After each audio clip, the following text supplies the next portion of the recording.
দাজ্জালের জন্মের সময় ঠিক কি ঘটনা ঘটেছিল? তার বাবা ও মায়ের আসল পরিচয় কী ছিল? তারা কি সাধারণ মানুষ ছিলেন নাকি ভিন্ন কিছু? শৈশবে দাজ্জালের এমন কিছু আচরণ ছিল যা জানলে যে কেউ চমকে উঠবে। প্রিয় বন্ধুরা, আজকের ভিডিওতে আমরা এসব বিষয় নিয়ে বিস্তারিত আলোচনা করব। দাজ্জালের আবির্ভাব কিয়ামতের অন্যতম বড় নিদর্শনগুলোর একটি। এ কারণেই আল্লাহ তাআলার প্রত্যেক নবী ও রাসূলই নিজ নিজ জাতিকে দাজ্জালের ভয়াবহ ফিতনা সম্পর্কে সতর্ক করে গেছেন। রাসূলুল্লাহ সাল্লাল্লাহু আলাইহি ওয়াসাল্লামের বর্ণনা। প্রিয় নবী হযরত মুহাম্মদ সাল্লাল্লাহু আলাইহি ওয়াসাল্লাম বলেছেন, আল্লাহ এমন কোনো নবী পাঠাননি যিনি তার উম্মতকে একচোখা মিথ্যাবাদী দাজ্জাল সম্পর্কে সতর্ক করেননি। তিনি আরও বলেছেন, জেনে রেখো দাজ্জাল একচোখা, আর তোমাদের প্রতিপালক আল্লাহ একচোখা নন। দাজ্জালের দুই চোখের মাঝখানে কাফির লেখা থাকবে, যা প্রত্যেক সত্যিকারের ঈমানদার ব্যক্তি পড়তে পারবে।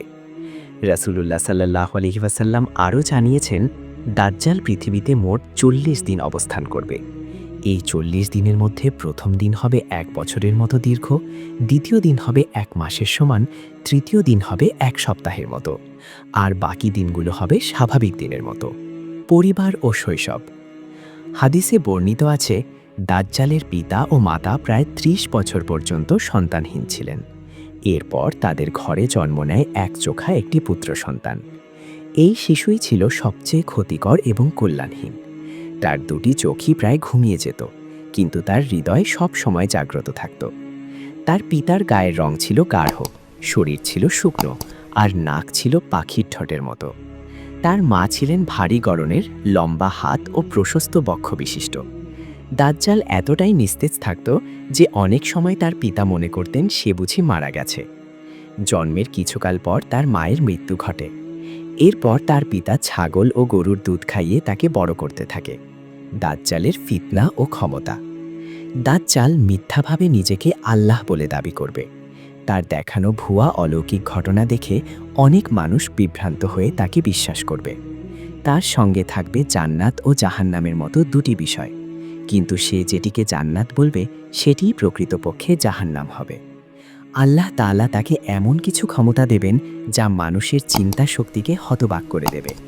সে বাতাসের গতির মতো দ্রুত পৃথিবীর এক প্রান্ত থেকে অন্য প্রান্তে ছুটে বেড়াবে।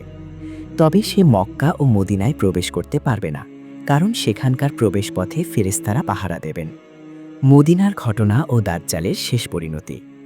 দাজ্জাল যখন মদিনার কাছে আসবে, তখন মদিনায় ৩ বার ভূমিকম্প হবে এবং সকল মুনাফিক মদিনা ছেড়ে তার দলে যোগ দেবে। অবশেষে ঠিক ৪০ দিন পর হযরত ঈসা আলাইহিস সালাম আসমান থেকে অবতরণ করবেন। তিনি ফিলিস্তিনের লুদ নামক স্থানে দাজ্জালকে হত্যা করবেন। এর মাধ্যমেই দাজ্জালের ভয়াবহ ফিতনার চূড়ান্ত অবসান ঘটবে। এরকম আরও ভিডিও পেতে আমাদের চ্যানেলটি সাবস্ক্রাইব করুন। আল্লাহ হাফেজ।